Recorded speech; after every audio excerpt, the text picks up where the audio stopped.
Live from the Pix 11 Social Media Center, she's got more than 30 years on the streets as an investigative reporter. Now, Pix 11's Mary Murphy takes you deep into the world of cold cases, terrorism, America's drug crisis, and more. These are the Mary Murphy Files. Good evening and welcome to the Mary Murphy Files on Pix 11 Facebook Live. And I'm going to present another mystery tonight. I know that you find a lot of them compelling, and this particular story has stayed close to my heart. It involves a 19-year-old victim. Her name was Lorraine Snell. She was a legal secretary. She was living in Brooklyn with her mom, an immigrant from Panama. She had everything going for her. She was planning an engagement party with her fiancé, and then she was killed on September 25th, 1980. Her mother has kept in touch with me for the last 5 years. That's when she wrote me a letter first in 2014. Her mom's name, Pearl Snell Holder. Her sister Letitia also has done interviews with me. And Lorraine's birthday just passed on January 17th. She would have been 58 years old. For nearly 4 decades, there's been one person of interest, a man who calls himself a bishop. He has a storefront church on Staten Island. You are going to meet him tonight as well, along with Lorraine's mother and her sister. So let's look at that backstory. What happened?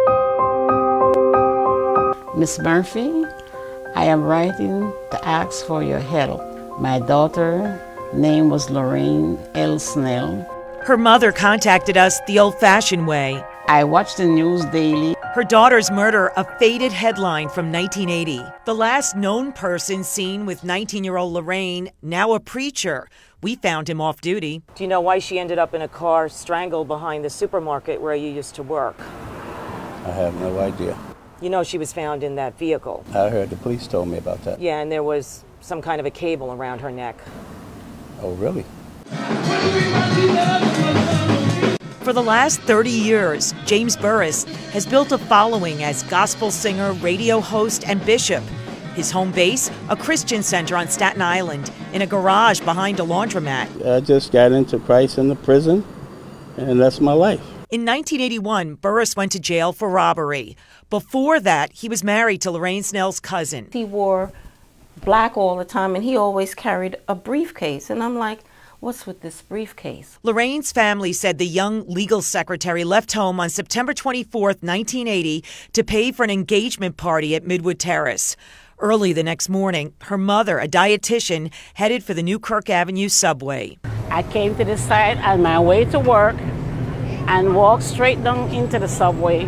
My daughter's body was here. She was in an open lot there, so in an abandoned station wagon. And they pulled her out of the station wagon and they had her just laying there in the mud.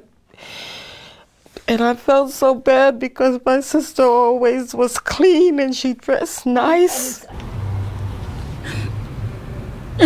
Pearl Snell Holder learned her daughter was dead 12 hours later. James Burris, his wife and baby, had already come to her house. So that's when he started giving me the story that he saw Lorraine that night and it was raining and he tried to walk her home. Bishop Burris, Mary Murphy, Channel 11. I wanted to ask you about the last time that you saw Lorraine Snell. Who? In 1980, Lorraine Snell. Lorraine Snell. Your former sister-in-law, or your cousin-in-law, I should say. My wife's cousin. That comment jarred his memory, and Burris claimed he walked briefly with Lorraine Snell her last evening alive. A few blocks from my house, I went one way and I watched her go up by her block. If that was my child, I would want answers too. But you don't have the answers? I don't have the answers. What can I tell you? You didn't kill Lorraine Snell? Absolutely not. Burris did rob a cab stand that night. Did you rob the cab driver so that you would have an alibi for the murder? You think that? Absolutely not. Cold case detectives need to track down some of the original evidence. Those cops checked me out from head to toe. They had a guy come in and pick under my nails. That was before DNA technology. Police now hoping to get information from these mystery men who attended Burris's wedding.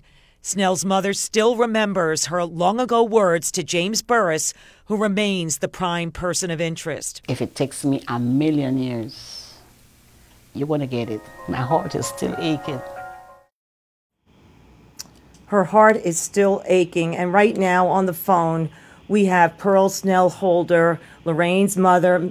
Can you hear me, Miss Holder? Yes, I can. We really appreciate you joining us this evening. You first wrote to me 5 years ago, and I know that Cold Case started doing more work on your daughter's murder at that time. Are you any closer to finding the truth now? Well, I can't wait to get the whole truth. I'm still waiting. You said you're still waiting. You Yes, told me I'm that still you're 80 years old now, and when this happened, you were 42 years old. Yes. And your daughter was only 19. Her birthday Yes. just passed. She would have been 58. Yes. And it's almost 4 decades. And you wrote me a letter. Not everyone writes letters anymore. They write emails or they give up, but you're not giving up at getting the truth. I will never give up. You know, what stood out to me when I met Bishop Burroughs is that when I first said your daughter's name, he acted like he didn't know the name. And then when I mentioned that it was his cousin-in-law, that his wife was related to Lorraine, then all of a sudden he started telling me the details of that last night. So I found that a little disturbing. Right. Do you have any contact with Bishop Burroughs? He's on Staten Island, you're in Brooklyn. No kind of contact whatsoever. Okay. I know there's a new detective assigned to the case. The other detective is working in another division of the NYPD. We're showing some footage now. We have the DA's office was mentioned because there was an investigator that actually knew your daughter, and he was trying to get information, but some of that you found a little disturbing because apparently he called the medical examiner's office 25 years after the murder and presented himself as a cold case detective trying to get the lab reports. Were you upset by that or have any thoughts on that? Yes, I was upset by it. And I was very, in other words, I wanted to know why he was doing that. So it made me think that he either has something to do with the murder or he knows something that is coming up.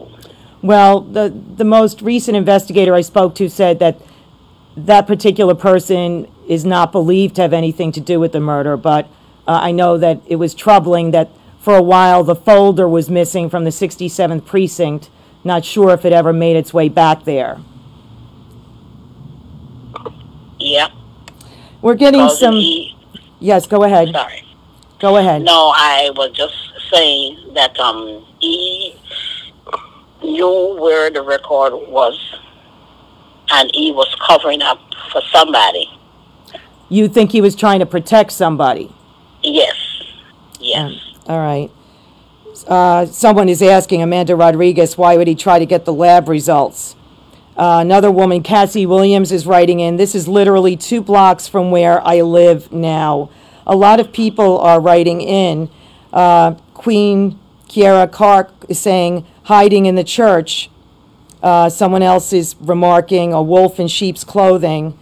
When this happened with your daughter, they did get the fingernail scrapings from your daughter and perhaps from some other people, but it was before this advanced DNA technology, and it was before people were forced to give samples when they went to prison. He went to prison for robbery, which some thought might have been a way for him to have an alibi of what really happened with your daughter. Yes. Do you keep in touch with the NYPD? Do you have any more information, or have you written to any more officials there? Well, I had wrote about a year or two ago to the commissioner. I can't remember his name right now because he recently retired last year. Oh, Commissioner Bratton retired a while back. Right. Right. And he answered me back. I have the letter, and he said that the case was still going on, and he would, let me know as soon as something come up. Well, a woman named Crystal Bones is writing in, keep fighting, Miss Holder. So I thought it was nice that people are supporting your efforts on Facebook, on Pix11 Facebook. They're all writing in. A lot of people are watching. A lady named Natasha Reyes said, be careful of false prophets. Yes, I know that. That's the truth. I know that. Okay. How has this impacted your life over the last 4 decades? I know you have another daughter, an older daughter, and you have 2 sons. How has this impacted not only you, but the entire family? The whole entire family.